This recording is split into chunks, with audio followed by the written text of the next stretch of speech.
What's in this box right here is about to make my life a whole lot easier.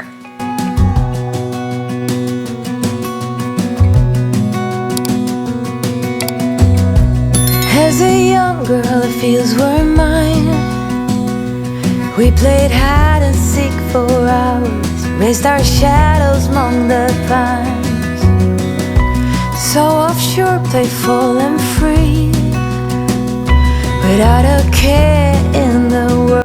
Hi friends, welcome back to the homestead. I am so excited to share this video with you all today because this is something that I've been wanting for a long time. And I really think it's going to make my life easier, my canning life easier anyway.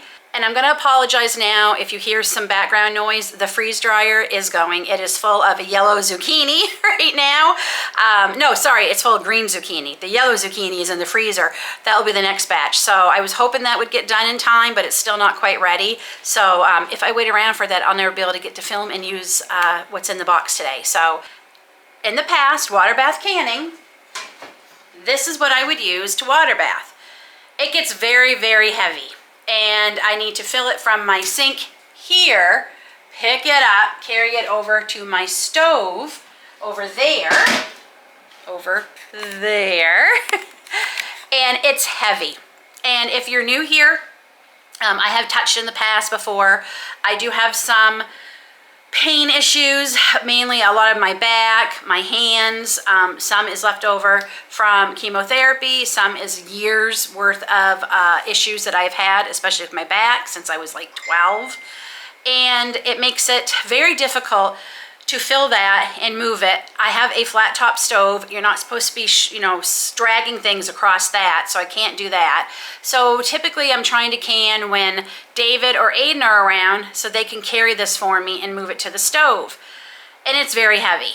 But what is in this box should be making my life a lot easier. And that is a steam canner. We're gonna open this together. Gonna try it for the first time today. And hopefully it goes well, and I'm really excited. I really think this is going to be quite a change in my canning life going forward. And today we're going to be canning blueberry pie filling. Okay, so as I said, I have been wanting one of these for quite a while. I've probably a good 2 years is when I found out about this and decided that I realized that this was going to make my life a lot easier as some of my pain has gotten worse over the last 2 years. And then with my women in homesteading group that I'm a part of, Christina gave a presentation to the group a few weeks ago about water bath canning, and she steam cans, and she brought hers and explained it. And I just thought, this makes so much sense. Not only is it going to be a lot lighter, it uses, because what makes it so heavy is all the water. This uses inches of water versus filling up this great big thing with water. It doesn't take up as much space, and you don't even need tongs to put your jars into this because you're not putting it down into hot water. You're going to be putting it on something and then covering it. So I'm really excited. So I was waiting for all of you so we could open this together. I bought this during Amazon Prime days. Not that it necessarily was on sale. I was kind of waiting to see if it would go on sale. I will link it down below, obviously, for all of you who are near, anyone who is interested. But let's see what's in here. So the one I got is called Fruit Saver, and it's aluminum steam canner. We're gonna take it right out of the box here.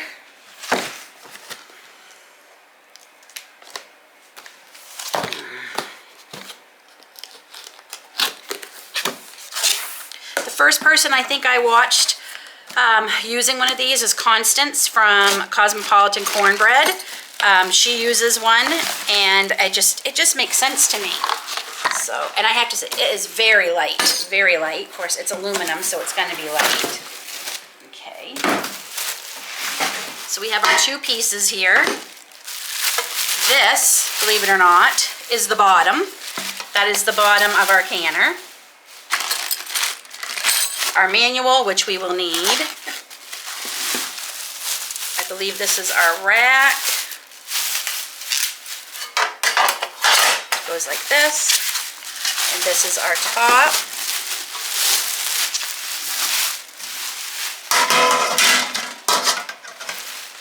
So that's it. That's the canner. And then we have our pieces here, our indicator knobs. So what I'm gonna do is I'm gonna take a few minutes, wash all these parts up, then we'll come back and we will assemble our indicator knob and everything and get this going. So one of the benefits also of this steam canner is not only does it fit 7 to 8 quarts of food, but it also, you can put all your jars in and then bring it up to boil versus opposite when we're traditionally water bath canning. So that's another plus that I am looking forward to. Also, the freeze dryer got done as I was washing the dishes, so I had to take a few moments and handle that. So now the noise is gone. Okay, so according to the instructions, this is our indicator, okay?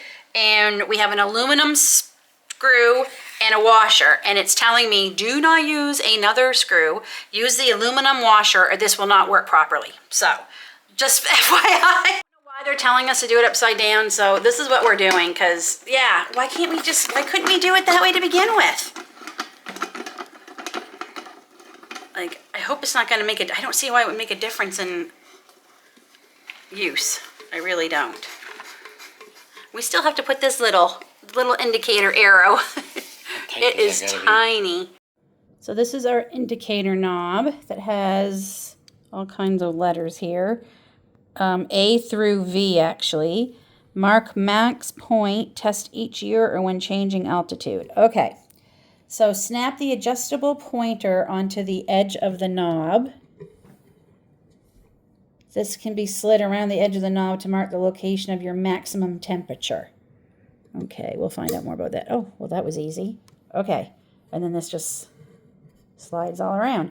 Okay, we have the indicator and the knob attached. I'm gonna just follow, I'm literally learning this with you all too, so we've got our bottom over here. Our rack is flat side up, and we need to add only 2.5 quarts of water to the bottom of this. So I have the bottom of this canner over here. I put my canning shelf down, and the water, it said 2.5 quarts or should be level with the shelf, which that's where I'm at.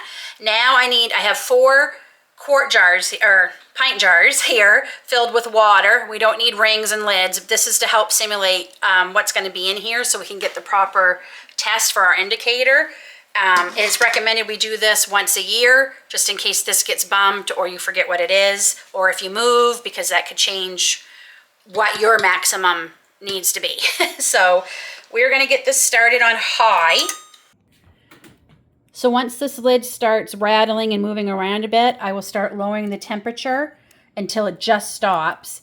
And once that little indicator right here stops moving, once it stays on a particular letter, that's when I've reached my maximum boiling point. And that's when I will move this to here, and then we can start using this to actually can our blueberry pie filling today. Okay, so steam is starting to come out of the hole here.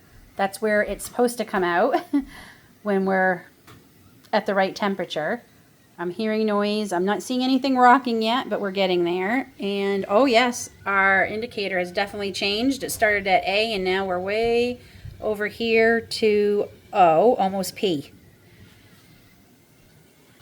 We're starting to do a little bit of spitting, so I am going to start slowly turning the knob down. And this has to stop moving for 10 minutes.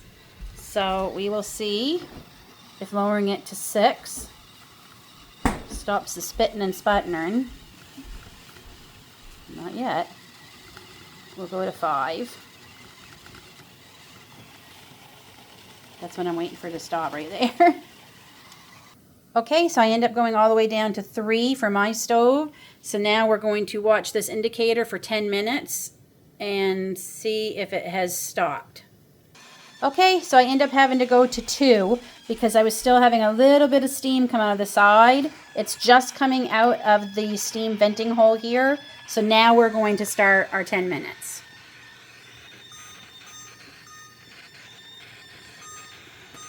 And we are currently on the letter T. almost U, so we'll see if that changes any. Because this is my first time, I was a little bit nervous, so I did it a second time, and now I'm getting tea pretty consistently. It hasn't moved from that spot for over 10 minutes, so I end up having to put it, it's on off now because I'm letting it, but it ended up being on 2 for my stove, so I think I feel safe enough to start going ahead and making the pie filling. It's the exact same recipe and same processing time as if I was doing the traditional water bath canning. None of that changes. We just don't start our processing time till we reach our maximum level of steam. Once we get this done, I'll empty everything out and we'll start over again. But we don't start this until the jars are in it. So again, I love that. I don't have to have like my jars all, or my canner all boiling and sitting there waiting for me to hurry up and get the jars in. So while we're waiting for that to start doing its thing, we found an organic blueberry farm, and Grace and David and I went picking a couple days ago, and I have them here. And we picked 6 liters, which has done 1, 2, 3, 4 quarts and 1, 2, 3 pint and a halves, which is perfect. I was hoping to get 6. I got 7, so I'm happy. And I saw Jessica do this on her video this past week, where she puts her fruit or what, in her jar first. So one, she gets the right headspace, and then she makes sure she knows how many jars she's going to be doing, how much she needs, and I love that. And like I said, so I didn't have to worry, oh, do I take out 9 jars? Do I get 10? Am I only going to have 4? I just filled jars until they were all gone, and it exactly filled these 7 jars I have. So right now they're just in here. I will eventually be putting this blueberry into our filling mixture and then putting it all back into warm jars. But for now, they're all in the jars, which made it easier for me to figure out how many jars I was going to have for this recipe. Editing Lynn here, and yes, I'm in a very messy space. I've been accepted into a craft fair in September, so it's a little bit hectic around here. And as I'm editing this video, one of the things I forgot to tell you about the steam canner that I wanted to make sure you all knew is that it's only recommended to do recipes that only take 30 minutes or less, or 45 minutes or less to process, as you will run out of water eventually and there'll be no more steam. So typically, I think almost every single recipe water bath canning that I do, nothing is over 30 minutes. So just wanted to make sure you knew that this is not suitable for anything you would have to water bath can past 45 minutes. So that's going to cool for 5 minutes. Then I'll get those jars out of there, put the right amount of water back in, and I'll get going, having this go at a low simmer. And I will put my jars in here to get warm. So the recipe I'm going to be using is actually a Bernardine recipe, actually from my very well-worn canning cookbook that I got well over 20 years ago. Bernardine is ball. They're not even, I don't even think there's Bernardine anymore. From what I understand, they've gotten rid of the Bernardine line and they've gone straight all ball now. But this is the recipe I'm using, of course with an exception, because it wouldn't be me if it wasn't an exception. I am quadrupling this recipe because this only does 2 1-liter jars, so that's clearly not enough. I'm still using the same processing time, but I am going to be using tapioca flour or tapioca starch from the clear gel for 2 reasons. 1, I can't find clear gel. I can't get it. There's nowhere I can find it. 2, I'm not crazy about the ingredients in clear gel. I don't like it, and I did a lot of research, and I switched over to either arrowroot powder, arrowroot flour, which I have not been able to find, and I checked on tapioca starch / flour, and that is also a safe canning practice from all my research I've done. Obviously, your kitchen, your rules, you feel comfortable doing what you want. If you can find clear gel, use it. But I have been using this for quite a few years now and have no issues. And like I said, I have done my research and it is a proven canning method, and several recipes I actually found from some canning websites that I trust use it also in place of clear gel. So that's all I wanted to say. That's the only thing that's really changing. Everything else is pretty much the same except for quadrupling the recipe. And I'm going to follow the directions just as if this was clear gel. So I'm going to put my tapioca flour in there, with my organic cane sugar. I'm just gonna whisk those together real quick.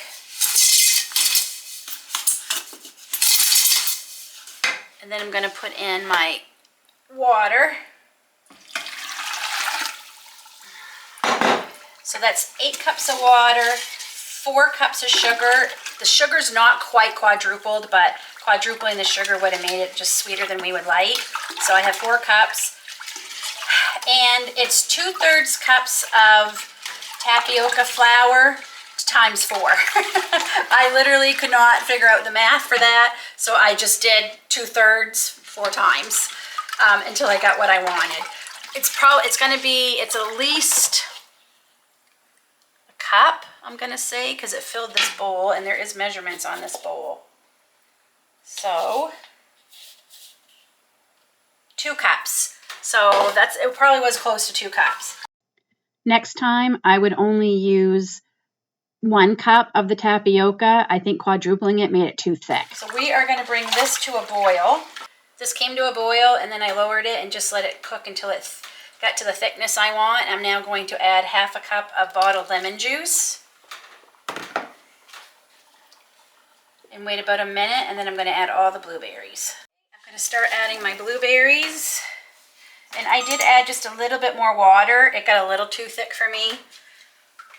Just a little too thick. So, and then I'm just going to put my jars right into my canner as I go so they can warm up. Jars warming up. So we're going to cook this, at least a minute or 2 until I start seeing, or up to, once you start seeing the berries like pop in a bit, that's when I know it's done. Oh, I missed a stem. I just want to make sure I get it all coated in that slurry. So we're just going to let this cook down for a few minutes. I'll keep track so I can let you know how long it took for mine to get to the stage I want. It took about 5 minutes. And we're going to leave 1-inch head space. And we're going to start filling our jars. I just took these out of the steamer too, so they're warm. Truthfully, I think I could have got away with half the amount I used of the tapioca. It's a little bit thicker than I usually have it, but it tastes amazing, so that's good. And then I'm going to do all the things. I'm going to debubble, check my headspace again, wipe down all the rims, get my 4-jar lids on. And then I'll meet you back here when we're ready to put them in the steamer. I've got my filled jars in my canner. I have to tell you, putting them in this canner is much easier than a rolling water bath canner. And I just want to make sure this hole here is going this way so nobody gets burned. And we'll just turn this around so I can see it. Okay, and we are going to start this. And wait for it to get to the V, and it will be 30 minutes once we reach the V. Okay, I've reached my indicator, so I'm going to set my timer for 30 minutes. Okay, my 30 minutes is up. I am going to turn off my canner. Another advantage to the steam canner is I only have to let this sit for 5 minutes and can remove the lid. Because there's so little water in this, it doesn't take as long to cool down. So we will set a timer for 5 minutes and we will come back, and fingers crossed everything looks good in these jars.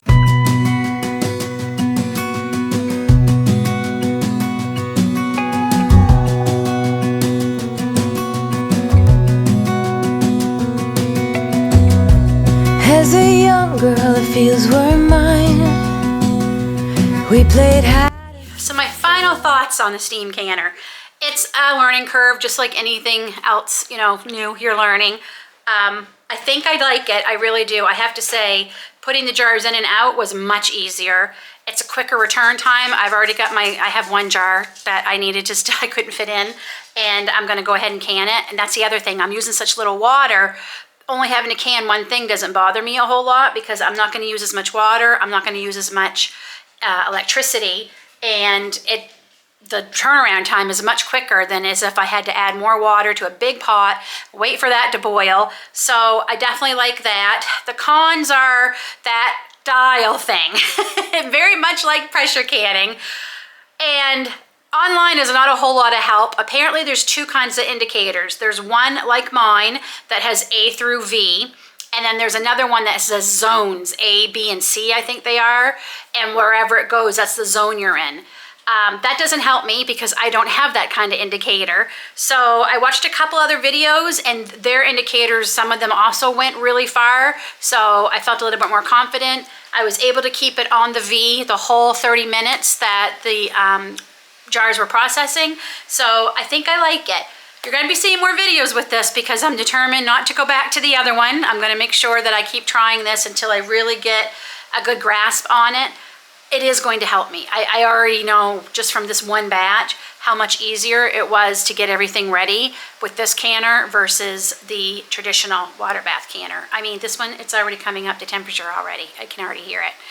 That's it, friends. Thanks for watching. I hope you enjoyed this video. Don't forget to give me a big thumbs up if you do. It really helps me get my channel out there. And because you all watched my videos last month, that was how I was able to purchase my steam canner. So it really does make a difference. You wonder if it does or not?